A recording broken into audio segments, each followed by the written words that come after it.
Hello students, तो आज के इस लेक्चर में हम पढ़ने वाले हैं लाइन एंड प्लेन के बारे में। और लाइन एंड प्लेन का एक वीडियो ऑलरेडी हमने ले लिया है जहाँ पे हमने लाइन के बारे में पढ़ा था। तो इस वीडियो में हम प्लेन के बारे में पढ़ेंगे, ठीक है। तो चलिए स्टार्ट करते हैं इस वीडियो को। ओके, तो प्लेन की तैयारी स्टडी करने से के लिए आपको सबसे पहले ये कुछ पॉइंट है जो आपको याद रखने हैं। तो देखिए, सबसे पहला point, the equation of a plane passing through the point A bar. ठीक है, देखिए अगर एक ए बार हमारा पॉइंट है, ए बार पोजीशन वेक्टर है ए पॉइंट का, और उसमें से अगर हमारा प्लेन पास हो रहा है और परपेंडिकुलर हो रहा है हमारे एक वेक्टर से जिसका नाम है एन बार, तो हमारा इक्वेशन होगा are bar dot N bar is equals to A bar dot N bar. तो ये हमारा वेक्टर इक्वेशन ऑफ प्लेन है। इसको आपने ऑलरेडी पढ़ लिया होगा इस वेक्टर चैप्टर में, तो आपको इसको अच्छे से लर्न कर लेना है, ठीक है। इसको भूलना नहीं है। ये वेक्टर इक्वेशन ऑफ प्लेन है पासिंग थ्रू वन पॉइंट, ठीक है। तो इसमें जब ए बार एन बार है, सेकंड पॉइंट में if A bar N bar is equals to D, अगर A bar equals to D है तो R bar dot N bar is equals to A bar dot N bar, ये हमारा vector equation of plane है। तो इससे हमको क्या पता चल रहा है कि जो डी वैल्यू है वो ए बार डॉट एन बार के रिप्लेसमेंट में आई है। तो ये भी ध्यान में रखना है, R bar dot N bar is equals to D होगा, और डी जो है वो स्केलर क्वांटिटी है ए बार डॉट एन बार का स्केलर प्रोडक्ट। ओके, तो ये हमारा सेकंड पॉइंट है जो कि आपको लर्न करना है और याद रखना है हमारे एग्जाम के लिए। अब नेक्स्ट क्या है, हाँ, तो equation of a plane passing through the point A x1 y1 z1 direction ratios of the normal is ABC। हाँ, तो बस ये हमारा वेक्टर इक्वेशन था।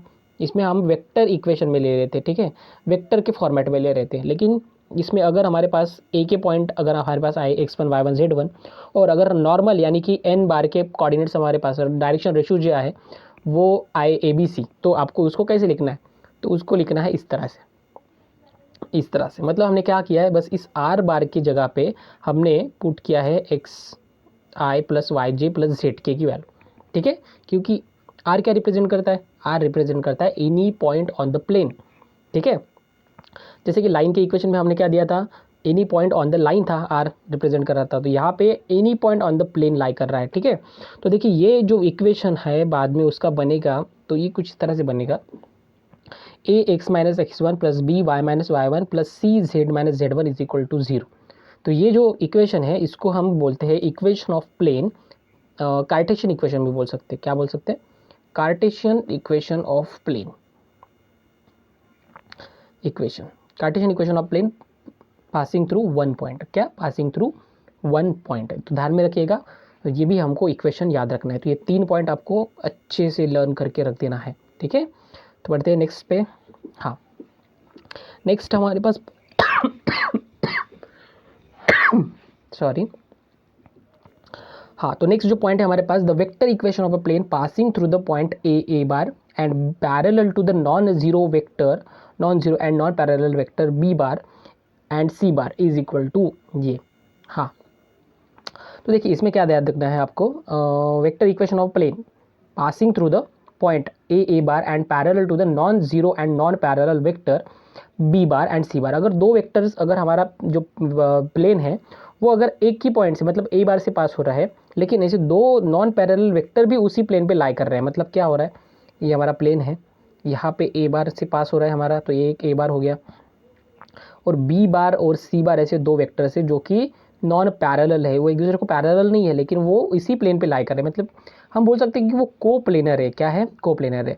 तो अभी देखिए ये दो जो वेक्टर है वो अगर इस प्लेन पे लाई कर रहे हैं, इसका मतलब इस प्लेन पे जो परपेंडिकुलर होगा यानी कि एन बार होगा, तो एन बार अगर हमको दो वेक्टर को अगर लेते हैं बी बार और सी बार अगर लेते हैं जो कि प्लेन पे है, तो ये क्या एन बार की जगह पे हम लिख सकते हैं बी बार क्रॉस सी बार। क्योंकि क्या हो रहा है यहाँ पे, जैसे कि हमने क्या बोला कि एन बार क्या होता है, perpendicular plane, perpendicular vector to the plane, और बी बार और सी बार तो प्लेन पे ही लाई कर रहे हैं। अगर वो एन बार प्लेन को परपेंडिकुलर है तो डेफिनेटली हमारे किस एन बार को भी परपेंडिकुलर होगा, बराबर है ना, क्योंकि वो तो प्लेन पे लाई कर रहा है ना। देखिए ये हमारा प्लेन है, इस पर हमारा ये बी बार है और ये सी बार है, और ये हमारा नॉर्मल वेक्टर है एन बार। तो अगर यस, ये हमारा वेक्टर है नॉर्मल वेक्टर एन बार।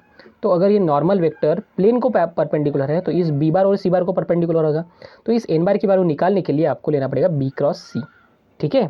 तो इससे हमारा इक्वेशन बन जाता है A R bar minus A bar dot B bar cross C bar is equal to zero, इस तरह से। ओके, तो आपको ये भी एक पॉइंट अच्छे से ध्यान में रख लेना है, ठीक है। ये हमारा थर्ड पॉइंट होगा, थर्ड इक्वेशन होगा।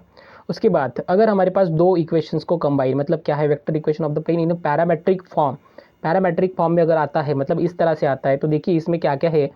ए बार यानी कि उस पॉइंट जिससे हमारा वेक्टर पास हो रहा है। बी बार यानी कि क्या, बी बार यानी कि वो नॉन पैरेलल वेक्टर जहाँ पे जो प्लेन पे लाई कर रहा है। सी बार भी थर्ड वेक्टर जो कि प्लेन पे लाई कर रहा है।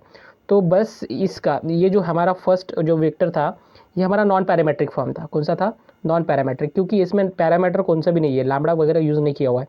लेकिन यहाँ पे लैम्बडा म्यू यूज़ किया है, मतलब इसको हम पैरामेट्रिक फॉर्म बोलेंगे, इसका नॉन पैरामेट्रिक फॉर्म बोलेंगे। ये दोनों के दोनों एक ही कंडीशन के इक्वेशन है, बस पैरामेट्रिक और नॉन पैरामेट्रिक फॉर्म में, ठीक है। तो ध्यान में रखिएगा। और नेक्स्ट है हमारे पास the vector equation of the line passing plane passing through the 3 points A B C. हाँ, तो अभी अगर तीन पॉइंट से पास होता है, मतलब ये हमारा प्लेन है और इस प्लेन पे हमारे पास 3 पॉइंट है ए बी सी, और उसमें से अगर पास होता है और ये पी हमारा नेक्स्ट तो इस तरह से अगर हमारे पास है और पी जो है वो any point on the plane है, तो उस वक्त हमारा vector equation of a plane आएगा ये, ठीक है। R bar minus A bar dot B bar minus A bar cross C bar minus A bar. मतलब यहाँ पे एक्चुअल में हमको क्या लेना है, हमको A B bar cross A C बार ये लेना है एन बार की वैल्यू, ध्यान में रखिएगा, एन बार की वैल्यू लेनी है हमको A B bar cross A C bar, okay. N bar is equal to A B bar cross A C bar आएगा। बस ये आपको ध्यान में रख लेना है और अच्छे से सॉल्व कर लेना है, ओके। तो चलिए, आई होप ये सब पॉइंट आप लोग रिमेंबर कर लिए होंगे ऑलरेडी। नेक्स्ट, हाँ, तो कार्टेशियन इक्वेशन ऑफ ऑफ भी, जैसे कि ये इक्वेशन हमने बना लिया है यहाँ पे, राइट, 3 पॉइंट से पास होने वाला, तो इसका कोई कार्टेशियन इक्वेशन होगा, तो वो कार्टेशियन इक्वेशन ये होता है। अब ये डिटर्मिनेंट के फॉर्मेट में कैसे आया देख लीजिए, मैं आपको बता देता हूँ। यहाँ पे देखिए जो फर्स्ट है हमारे पास आर बार माइनस ए बार, ये तो ए आर बार हो गया, ठीक है ना, ए आर बार हो गया। और तो आर के कोऑर्डिनेट्स हमारे एक्स आएंगे, एक्स वाई जेड आएंगे, और ए के X one Y one Z one. तो देखिए यहाँ पे आर बार माइनस ए बार है, मतलब एक्स माइनस एक्स वन होगा, वाई माइनस वाई वन होगा, और जेड माइनस जेड वन होगा। तो ये हमारा फर्स्ट रो है, क्योंकि जैसे कि हमने यहाँ पे जो टर्म दिख रही है आपको, ये एक स्केलर ट्रिपल प्रोडक्ट कैसे दिख रहा है, देखो ये हमारा फर्स्ट वेक्टर है, अगर इसको हम सेकंड वेक्टर पकड़ते हैं और इसको थर्ड वेक्टर पकड़ते हैं, तो ये स्केलर ट्रिपल प्रोडक्ट ही दिखाई दे रहा है हमारे पास। स्केलर ट्रिपल प्रोडक्ट हम किससे सॉल्व करते हैं, डिटर्मिनेंट से ऑब्वियसली। सो हमारे फर्स्ट रो में आया X minus X one, Y minus Y one, Z minus Z one. Second है में बी बार माइनस ए बार है, मतलब बी के तो X two Y two Z two होगा, मतलब X two minus X one, Y two minus Y one, Z two minus Z one. Third इसमें C bar minus A bar, मतलब ए C बार आ रहा है, मतलब X three minus X one, sorry X three minus X one, Y three minus Y one, और Z three minus Z one. तो बस ये determinant के फॉर्मेट में अगर आप लिखते हो कार्टेशियन फॉर्म लाने के लिए, तो इससे आपको मिल जाएगा कार्टेशियन फॉर्म, ओके। तो ये ध्यान में रखना है। और नेक्स्ट जो पॉइंट है ये वो है नॉर्मल फॉर्म, इसको नॉर्मल फॉर्म बोलते हैं। तो नॉर्मल फॉर्म अगर हमारा होता है प्लेन का, तो वो होता है R bar dot N cap. देखिए यहाँ पे डिफरेंस क्या है, एन कैप रिप्रेजेंट कर रहा है। एन कैप जो है वो डायरेक्शन कोसाइंस से बना हुआ होता है, ठीक है, डायरेक्शन कोसाइंस जो भी है एन बार के, उससे ये बना होता है, ठीक है। और एन कैप को निकालने के लिए हम क्या करते हैं, जनरली हमारा फॉर्मूला होता है N bar upon magnitude of N bar, ठीक है। तो ये हमारा एन कैप का फॉर्मूला है जो कि आपको लर्न कर लेना है अच्छे से, ओके। तो तो नेक्स्ट देखती है, यहाँ से हम इसको डिलीट कर सॉरी, हाँ। उसके बाद नेक्स्ट पॉइंट है हमारे पास, if N is a foot of perpendicular drawn from the origin to the plane, then O N is equals to P, then coordinates of the N will be. हाँ, तो ये भी एक पॉइंट लर्न करने वाला है, क्योंकि अगर हमारे पास एन हमारा फुट ऑफ परपेंडिकुलर, मतलब एन जो है वो प्लेन पे लाई कर रहा है यहाँ पे, और इधर से ऐसे एकदम परपेंडिकुलर हो गया, ये एन हो गया पॉइंट। तो यहाँ पे ओ एन, मतलब ये ओरिजिन है, सपोज ओरिजिन, तो ओ एन का जो डिस्टेंस हो गया, ये लेंथ ऑफ परपेंडिकुलर हो गया जो हमने यहाँ पे पी लिए है। Then coordinates of the N, coordinates of N, फिर इस एन यानी कि क्या हो गया, फुट ऑफ परपेंडिकुलर हो गया। तो इस एन का अगर आपको कोऑर्डिनेट्स निकालने हैं, तो देखिए क्या आता है, ये फॉर्मूला ध्यान में रखिए, पी यानी कि perpendicular distance into direction cosines, perpendicular distance into direction cosines. देखिए एल रिप्रेजेंट करता है direction cosines of cos x, sorry cos alpha, मतलब जो भी angle, cosine of the angle with the positive direction of x axis, ठीक है। ये P M और एन, ये तीनों के तीनों क्या है हमारे पास, डायरेक्शन कोसाइंस है। तो ये पी एल पी एम और पी एन से हमको क्या मिल जाएगा, हमको मिल जाएगा कोऑर्डिनेट्स ऑफ एन। ठीक है, तो ये भी पॉइंट आपको बहुत ज़्यादा लर्न कर लेना है प्लेन के बारे में। हाँ, उसके बाद नेक्स्ट पॉइंट है, if L M N are the direction cosines the normal to the plane is. तो एन बार एन कैप अगर निकालना है, मतलब क्योंकि जैसे कि हमारे इस फॉर्मूले में क्या था, ठीक है, यहाँ पे हमारे फॉर्मूले में एन कैप था ना, एन कैप को कैसे निकालेंगे, एन कैप ये होता है L I plus M J plus N K, मतलब ये डायरेक्शन कोसाइंस को रिप्रेजेंट करता है। ठीक है, बेसिकली जो एन कैप होता है वो हमारा डायरेक्शन कोसाइंस के लिए ही रिप्रेजेंट करता है, L I plus M J plus N की। ओके, तो ये ध्यान में रख लेना है, ये एन कैप की हमारा जो वेक्टर फॉर्म है वो है, इसको अच्छे से लर्न कर लीजिए। Next the equation of the plane. हाँ, तो इसी प्लेन को अगर इक्वेशन को अगर लिखना है तो सॉरी, ये जो नॉर्मल फॉर्म है उसको अगर लिखना है तो आप इसको इस तरह से भी लिख सकते हैं, L x plus M Y plus N Z. क्यों ऐसे लिख सकते हैं, देखिए यहाँ पे क्या था, आर की वैल्यू अगर हम पुट करते हैं एक्स आई प्लस वाई जे प्लस जेड के, और एन कैप की वैल्यू ये अगर पुट करते हैं तो हमारा डॉट प्रोडक्ट लेने के बाद ये हमारी टर्म आ जाएंगी, L x plus M Y plus N Z is equal to P. तो ये हमारा कार्टेशियन नॉर्मल फॉर्म हो गया। ठीक है, देखिए यहाँ पे लिखा भी है, मैंने लिख के भी रखा है, तो Cartesian normal form of Cartesian equation of a plane, right. तो इसको भी अच्छे से लर्न कर लेना है बच्चों। ठीक है, ओके। अब नेक्स्ट देखते हैं, नेक्स्ट है there are the two planes at the p units from the origin n cap as a unit vector along the normal. हाँ, तो यहाँ पे क्या बोला है कि दो वेक्टर्स है, यस डेफिनेटली दो हो गए। ठीक है, ये प्लेन है हमारा और ये दोनों ओरिजिन से जो अगर लेते हैं तो एक पॉजिटिव साइड में आ सकता है या फिर एक निगेटिव साइड में आ सकता है, तो इस वजह से यहाँ पे प्लस माइनस पी होगा, ध्यान में रखिएगा। ठीक है, सो ये दो वेक्टर्स की हमारी इक्वेशन है। और लास्ट जो पॉइंट हमको याद रखना है, equation of plane passing through the intersection of the two plane. दो वेक्टर की इंटरसेक्शन से अगर कोई प्लेन पास होता है तो उसका इक्वेशन क्या होगा, तो उसका इक्वेशन होगा are bar dot n one bar plus n two bar plus lambda d one plus d two is equal to zero. तो ये हमारा वेक्टर फॉर्म है जो आपको लर्न करना है अच्छे से। ओके, चलिए, तो ये सारे के सारे जो पॉइंट मैंने यहाँ पे लिखे फर्स्ट एग्जाम्पल के बारे में। So find the vector equation of the plane passing through the point having the position vector and perpendicular. Oh sorry, यहाँ पे एक छोटी सी मिस्टेक है, तो यहाँ पे हमको वेक्टर के बारे में यहाँ पे लिखा नहीं है मैंने, देखिए ये वाली चीज़ है यहाँ पे 2i plus 3j plus 4k, ये हमारे इस वेक्टर से पास हो रहा है और perpendicular to the this vector 2i plus j minus 2k। ठीक है, तो ये हमारा ए बार है। तो हमको क्वेश्चन में ये गिवन है कि हमारा जो वेक्टर है वो पास हो रहा है, किस पॉइंट से हो रहा है पास, ये ए बार वाले इस पॉइंट से पास हो रहा है। ठीक है, एंड परपेंडिकुलर है इस नॉर्मल वेक्टर से, देख लीजिए ये नॉर्मल वेक्टर है हमारा, तो ये एन बार की वैल्यू हो गई और ये ए बार की वैल्यू होगी जिससे हमारा प्लेन पास हो रहा है। और वेक्टर इक्वेशन ऑफ प्लेन क्या है, हमने अभी रिमेंबर में पढ़ा था जितने भी पॉइंट्स हैं। तो क्या है इक्वेशन, ये are bar dot N bar is equal to A bar dot N bar. तो बस आपको क्या करना है, सारी की सारी वैल्यू पुट करनी है। यहाँ पे एन बार की वैल्यू ये है तो हमने एन बार ये ले लिया, ए बार ये है जिससे कि हमारा प्लेन पास हो रहा है, राइट। तो अभी ये सब सिर्फ फॉर्मूले में याद पुट कर देना है, देख लीजिए। तो सबसे पहले अगर पुट करना है तो यहाँ पे सबसे पहले ए बार डॉट एन बार निकालना पड़ेगा, तो ए बार डॉट एन बार निकाल लेते हैं। ए बार हमने ये पुट कर दिया 2i plus 3j plus 4k और एन बार हमने पुट कर दिया 2i plus j minus 2k। अब पुट करने के बाद सॉल्व करते हैं, कैसे सॉल्व करना है इसको, देखो आई वाले टर्म आई के साथ मल्टीप्लाई करना है, तो 2 टू 4 हो जाएगा, 3 जे वाले टर्म जे के साथ 3 1 3 हो जाएगा, 4 इंटू -2 यानी कि -8 हो जाएगा। अब आई का क्या होगा, ये कि क्योंकि देखिए स्केलर क्वांटिटी है और आई डॉट आई जो होता है ना, I dot I J dot J, I dot I जो होता है वो हमारा हमेशा 1 होता है। क्यों होता है, क्योंकि पैरेलल है, dot product of the parallel vector जो है वो 1 ही आना चाहिए। Magnitude of I magnitude of J आएगा, मैग्नीट्यूड ऑफ आई मतलब यूनिट वेक्टर का जो मैग्नीट्यूड होता है 1 होता है, तो इस वजह से वो आंसर 1 ही आता है। तो I dot I J dot J और के डॉट के हमेशा 1 ही होगा, इतना ध्यान में रख लेना। ठीक है, तो यस, तो इस वजह से यहाँ पे पूरी स्केलर क्वांटिटी आ गई और सॉल्व करेंगे तो यहाँ पे -1 आएगा, तो ये किसकी वैल्यू आ गई, ए बार डॉट एन बार की।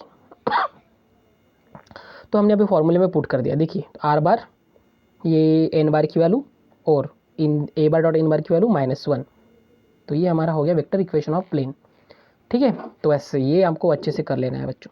Next second example, find the Cartesian equation of the plane passing through. देखिए यहाँ पे क्वेश्चन में जो लाइन है कार्टेशियन, हमको कार्टेशियन इक्वेशन ऑफ प्लेन निकालना है। जो प्लेन है ए से पास हो रहा है और ये नॉर्मल वेक्टर के कोऑर्डिनेट्स है 3 to 5। तो अगर कार्टेशियन इक्वेशन निकालें तो कार्टेशियन इक्वेशन भी हमने अभी पॉइंट में लिया था, वो क्या है, ये जो आपके पास दिखाई दे रहा है, देखिए ध्यान में रखिए, A X minus X one plus B Y minus Y one plus C Z minus Z one is equal to 0। तो ये इस इक्वेशन को लर्न करना है, अच्छे से करना है, ठीक है। तो हमें क्या करेंगे, ये सभी वैल्यू पुटअप कर देंगे उसमें। तो देखिए क्या आएगा, ये 3 2 5 हमारा क्या है, नॉर्मल के पॉइंट, और a1 x1 y1 z1 क्या है, 1 2 3 पुट कर देंगे। तो देखिए यहाँ पे 3x minus 1 2y minus 2 z 5z minus 3। उसके बाद सॉल्व करना है, सॉल्व कर लो अच्छे से। सॉल्व करेंगे तो हमारे पास एक रिजल्ट क्या आएगा, देखिए ये आ गया 3x plus 2y plus 5z minus 22 is equal to 0। That's it. तो ये हमारा फाइनल आंसर होगा इस इक्वेशन का, राइट। तो इस तरह से आपको सॉल्व करना है। नेक्स्ट, हाँ, the foot of perpendicular drawn from the origin to the plane m, find a vector equation of plane. तो यहाँ पे बोला गया है कि जो हमारा परपेंडिकुलर है वो कहाँ से ड्रॉ हुआ है, ये एम पे ड्रॉ हुआ है, बोल रहा है प्लेन पे एम पॉइंट है। ये देखिए ये हमारा पॉइंट जो है वो एम है, वो यहाँ से परपेंडिकुलर ड्रॉ है ओरिजिन से, ठीक है। तो बस हमको एम के कोऑर्डिनेट्स निकालने हैं क्या होता है, तो ठीक है। तो अभी अगर एम जो है वो प्लेन पे लाई कर रहा है, मतलब ये तो any point on the plane हो गया ना, और उसके पॉइंट यहाँ पे कोऑर्डिनेट्स दिए हुए हैं, हमको बस निकालना है, वेक्टर इक्वेशन निकालना है। तो अब देखिए नॉर्मल कैसे निकालेंगे, नॉर्मल यानी कि क्या ओ एम बार नॉर्मल बोल सकते हैं हम, क्योंकि एम हमारा इस पे परपेंडिकुलर है, फुट ऑफ परपेंडिकुलर है, और ओ एम ये जॉइंट है, और ओ एम ही हमारा परपेंडिकुलर किस पे, प्लेन पे है। तो ओ एम बार यानी क्या होगा, यही तो हमारा नॉर्मल होगा, यही हमारा नॉर्मल होगा, ठीक है। तो हमने यहाँ पे नॉर्मल की जगह पे लिया है ओ एम बार। ओ एम बार कैसे निकालेंगे, एम बार माइनस ओ बार, ओ तो ओरिजिन होता है, तो बस इसको आप जो है आई जे के फॉर्मेट में लिख दो, यानी कि 2i प्लस जे माइनस 2k। तो ये हमारा ओ एम बार यानी कि क्या हो गया, नॉर्मल वेक्टर हो गया। क्या हो गया, नॉर्मल वेक्टर। अभी क्या निकालना है, हाँ, तो हमारे पास इक्वेशन तो हमने इससे पहले देखा है, क्या इक्वेशन था, देखिए R bar dot N bar is equal to A bar dot N bar. तो बस पुट कर दो R bar dot N bar की वैल्यू, एन बार मतलब क्या, यही है हमारा एन बार, और ए बार डॉट एन बार, ए बार भी हमारा वही होगा क्योंकि प्लेन भी उसी से पास हो रहा है, राइट, प्लेन भी एम से ही पास हो रहा है। तो ये हो गया हमारा दोनों का क्रॉस प्रोडक्ट, डॉट प्रोडक्ट। तो डॉट प्रोडक्ट लेंगे तो क्या आएगा, देखिए आई वाला टर्म आई के साथ 2 to the 4, 1 into 1 1, और माइनस 2 यानी minus 2 minus plus 4, 4 plus 4 8, 8 plus 1 9। ये हो गया हमारा final answer, right.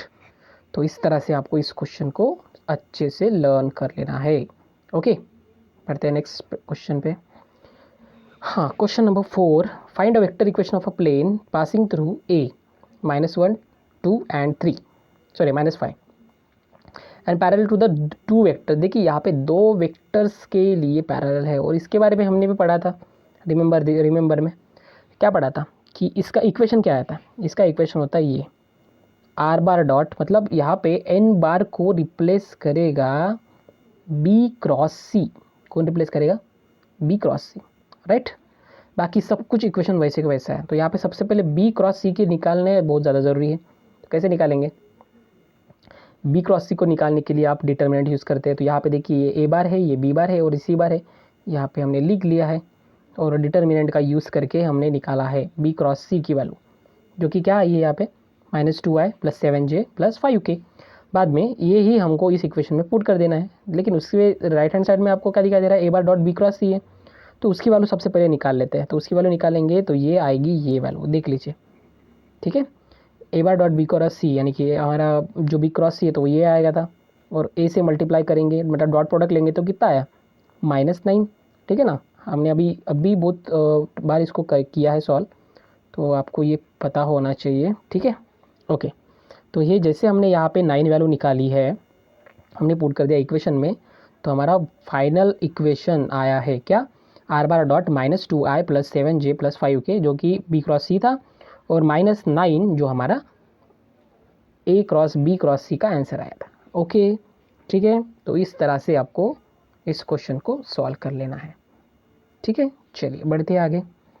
Example number 5, the Cartesian equation of a plane. तो यहाँ पे कार्टेशियन इक्वेशन गिवन है, देखो बच्चों ध्यान में रखो, ये Cartesian equation of plane given है, जिसमें जो पहली क्वांटिटी होती है वो हमारा ए बार होता है, क्या होता है, ए बार। दूसरी जो होती है वो होता है बी बार, तीसरा जो होता है वो सी बार। ये तीनों की तीनों एक ही प्लेन पे लाई कर रहे हैं, और नॉर्मल वेक्टर यहाँ पे क्या होगा, इन दोनों का क्रॉस प्रोडक्ट होगा। क्या होगा, क्रॉस प्रोडक्ट, राइट, जैसे कि हमने अभी पढ़ा है, ठीक है। तो बस ये तरीका चेंज हुआ है, लेकिन क्वेश्चन तो वही है, ठीक है। तो यहाँ पे n बार निकालने के लिए हमने डिटर्मिनेंट का यूज़ किया है, और डिटर्मिनेंट के लिए हम b और c के कोएफिशिएंट को लेंगे यहाँ पे, और पहला जो रो होगा i j k से होगा, और इनको सॉल्व करेंगे। और ये सॉल्व करना तो आपको आना ही चाहिए, ठीक है। और ये सॉल्व करने के बाद यहाँ पे आंसर आता है 5i - 2j - 3k। तो इसमें से i j k जो है वो तो डायरेक्शन दिखाते हैं, 5 - 2 और -3 ये डायरेक्शन रेशियोज हो गए नॉर्मल के। तो यहाँ पे डायरेक्शन रेशियोज क्या है, 5 - 2 - 3, राइट।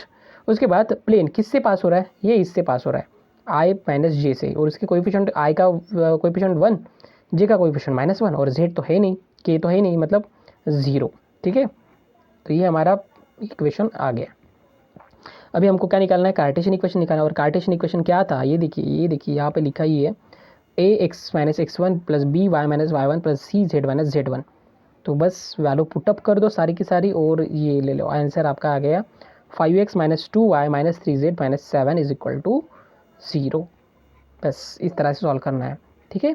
तो बहुत सिंपल एग्जांपल्स आते हैं बच्चों, बस आंसर निकालना आना चाहिए, जिसमें फॉर्मूले याद होने चाहिए।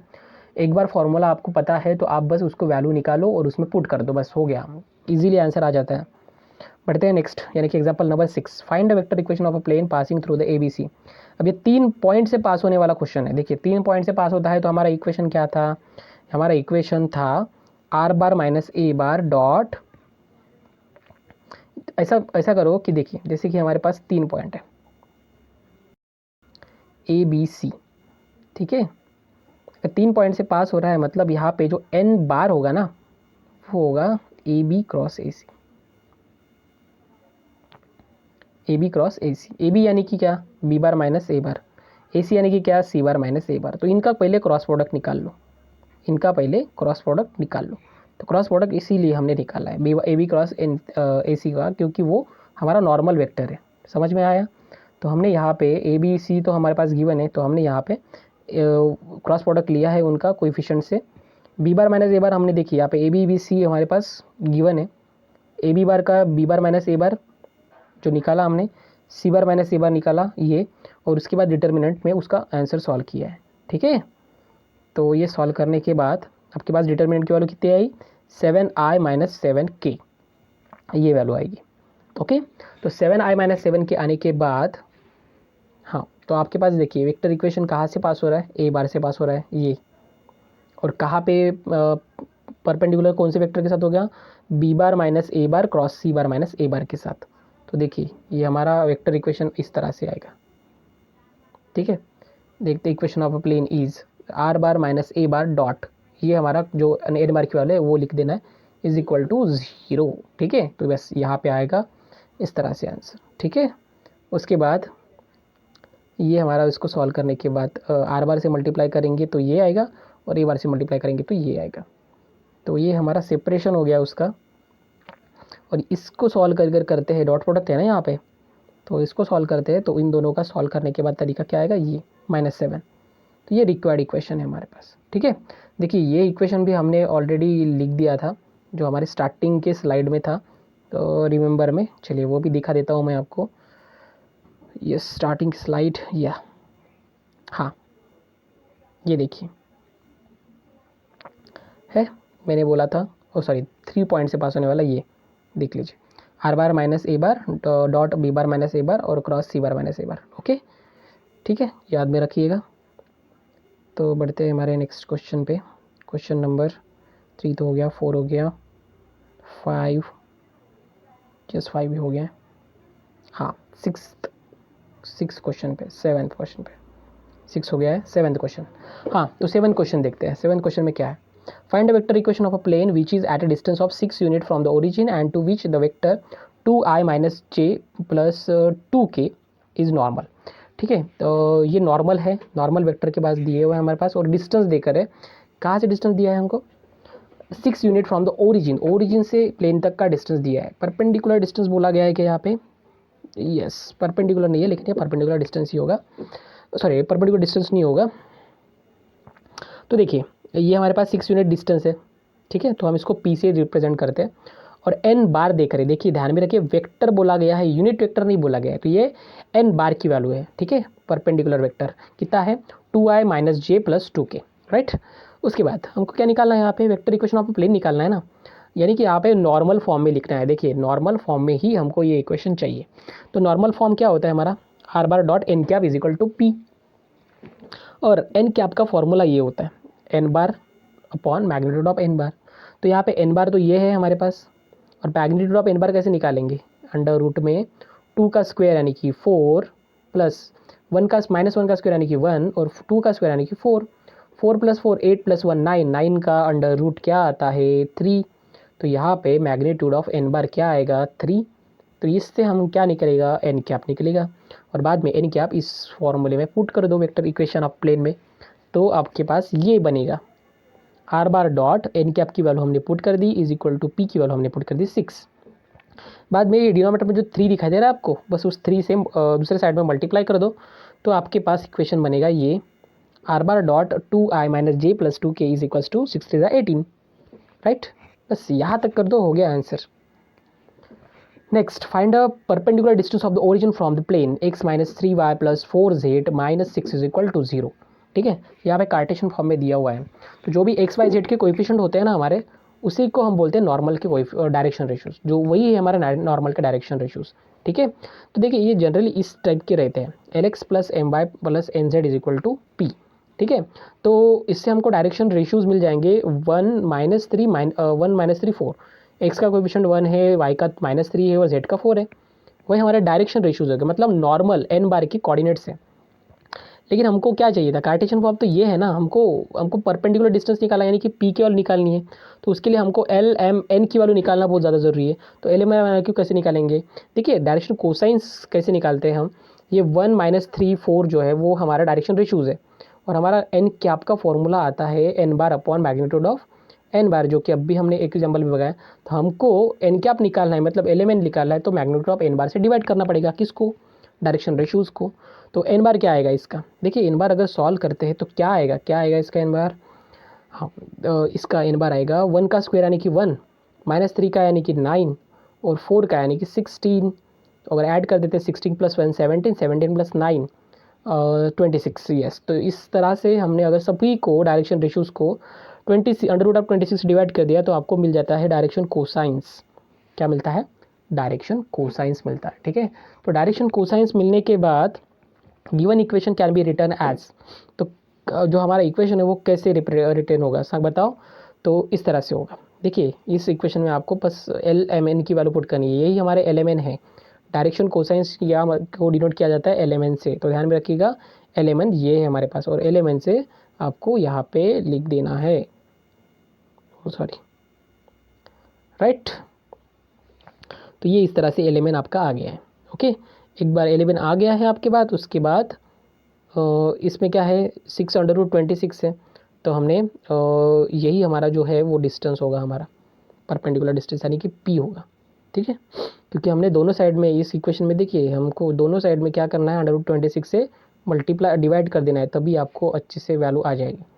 तो ये 6 अपॉन अंडर रूट 26 जो है वो हमारा डिस्टेंस ऑफ द प्लेन है फ्रॉम द ओरिजिन होगा, परपेंडिकुलर डिस्टेंस, राइट। तो चलिए नेक्स्ट स्लाइड पे चलते हैं। नेक्स्ट क्वेश्चन है, question number 9, find the coordinates of the foot of perpendicular drawn from the origin to the plane. तो यहाँ पे फुट ऑफ परपेंडिकुलर निकालना है, मतलब एक प्लेन पे जो पॉइंट है जहाँ पे परपेंडिकुलर हुआ है प्लेन पे, उसके कोऑर्डिनेट्स निकालने हैं। ये तो ये देखिए यहाँ पे भी हमारे पास कार्टेशियन फॉर्म में दिया है, और मैंने आपको बोला था कि कार्टेशियन फॉर्म में कैसे रहते हैं ये सब कुछ, ये कोएफिशिएंट जो होता है एक्स वाई जेड के, वही हमारे एन बार के कोएफिशिएंट है, मतलब डायरेक्शन रेशियोज है। तो क्या है यहाँ पे 2 1 -2, 2 1 -2 हमारे एन बार के कोऑर्डिनेट्स है, किसके, एन बार यानी कि नॉर्मल वेक्टर के। ठीक है, तो उससे हमको क्या निकलेगा, डायरेक्शन कोसाइंस निकलेगा। डायरेक्शन कोसाइंस मतलब क्या, एल एम एन, जो हमने अब भी निकाला था। तो एल एम एन कैसे निकालेंगे, N bar upon magnitude of N bar. देखिए हमने यहाँ पे इसका मैग्नीट्यूड निकालता है, मैग्नीट्यूड अगर निकालते हैं तो क्या है, 2 का स्क्वायर 4 -2 का स्क्वायर 4, 4 प्लस 4 8 और 1 का स्क्वायर 1, 8 प्लस 1 यानी कि 9 और अंडर रूट ऑफ 9 3। तो हमने यहाँ से 3 से डिवाइड कर दिया सबको, तो ये यहाँ पे मिल जाता है हमको डायरेक्शन कोसाइंस। क्या मिल जाता है, डायरेक्शन कोसाइंस। अब इस इक्वेशन को हमने क्या किया है, रीराइट किया है कार्टेशियन फॉर्म में, नॉर्मल फॉर्म को। तो ये इस तरह से बनेगा, ये कार्टेशियन फॉर्म हो गया, राइट। तो हर इस इधर भी हम अगर 3 से डिवाइड करते हो तो 6 आ जाएगा ना, दोनों साइड में हम अगर डिवाइड करते तो। ठीक है, तो अभी ये जो 6 है वो क्या होगा, यही तो हमारा P है, यही तो हमारा P है, ठीक है।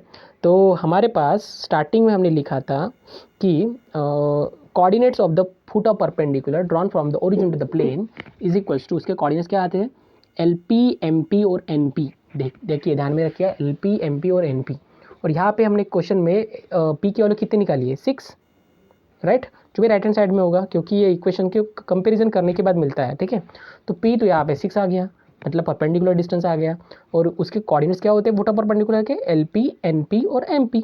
और ये डायरेक्शन कोसाइंस तो ये है, तो हम इसके साथ हर एक के साथ मल्टीप्लाई करेंगे तो आपको कोऑर्डिनेट्स मिल जाएंगे किसके, फुट ऑफ परपेंडिकुलर के। तो इस तरह से हमने मल्टीप्लाई किया 6 को फर्स्ट कोऑर्डिनेट्स यानी कि 2/3 से, तो हमको आ गया 4। बाद में 6 को मल्टीप्लाई किया 1/3 से तो आ गया 2। बाद में 6 से मल्टीप्लाई किया -2/3 से तो -4।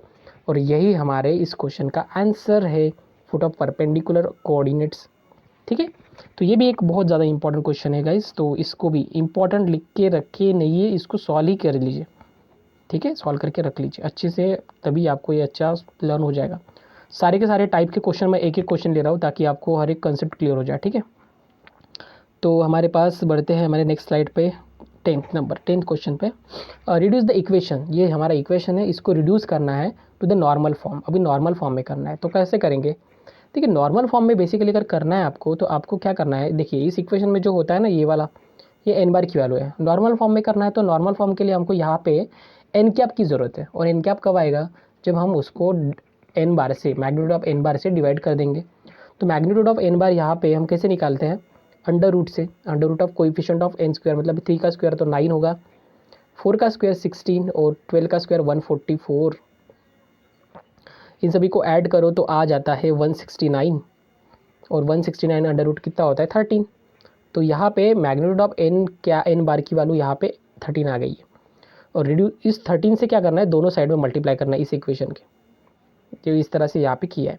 तो ये वाली जो चीज़ है ये n क्या बन जाएंगी, और ये बन जाएगा p, क्या बन जाएगा p। p का मतलब क्या होता है, परपेंडिकुलर डिस्टेंस, क्या होता है, perpendicular distance from the origin to the plane.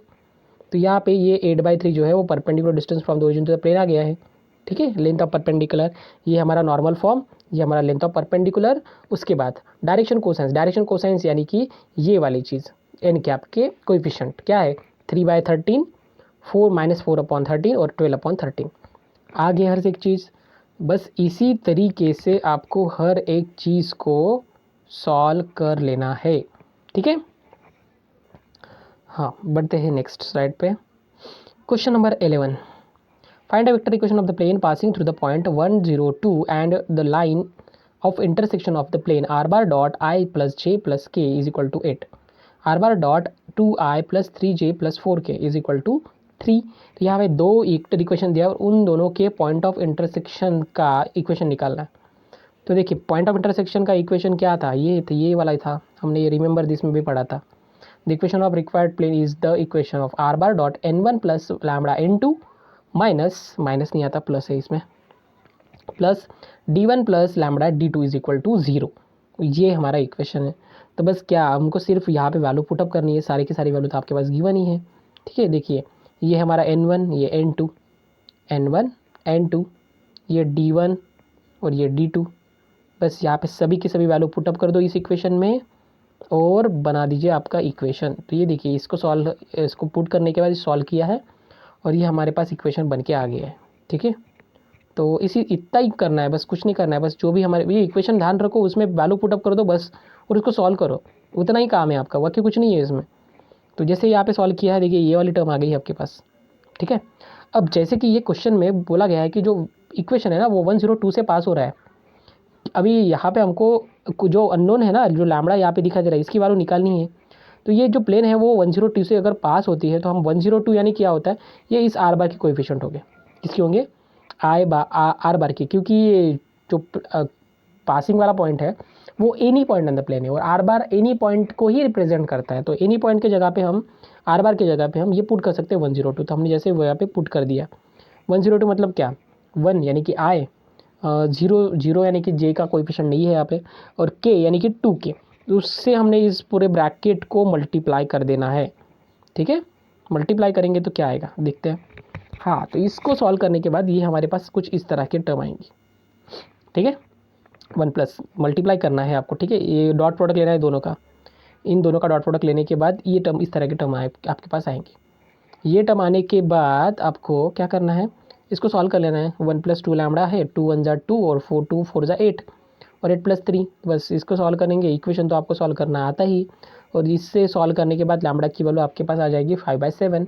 और जैसे 5/7 आई, ये 5/7 हर एक लैम्बडा की जगह पे पुट कर देना है इस इक्वेशन में। कौन सी इक्वेशन में?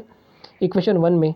और इक्वेशन 1 में जैसे पुट कर देंगे तो ये आपके पास बनेगा ये इक्वेशन, और एंड में बनेगा ये इक्वेशन। क्या इक्वेशन बन रहा है यहाँ पे?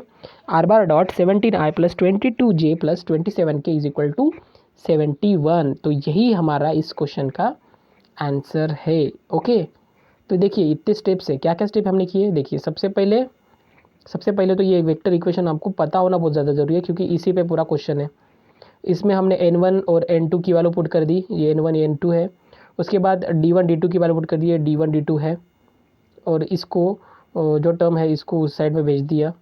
यहाँ पे माइनस ही लेना है, ठीक है, प्लस ही लो, इस साइड में ले लो, सॉल्व हो जाएगा, ठीक है। और बाद में पूरी तरीके से सॉल्व करो, ठीक है। बाद में हमको क्वेश्चन में बोला गया कि 102 से पास हो रहा है, तो r⁻ की जगह पे 102 वाला पोजीशन वेक्टर ले लो।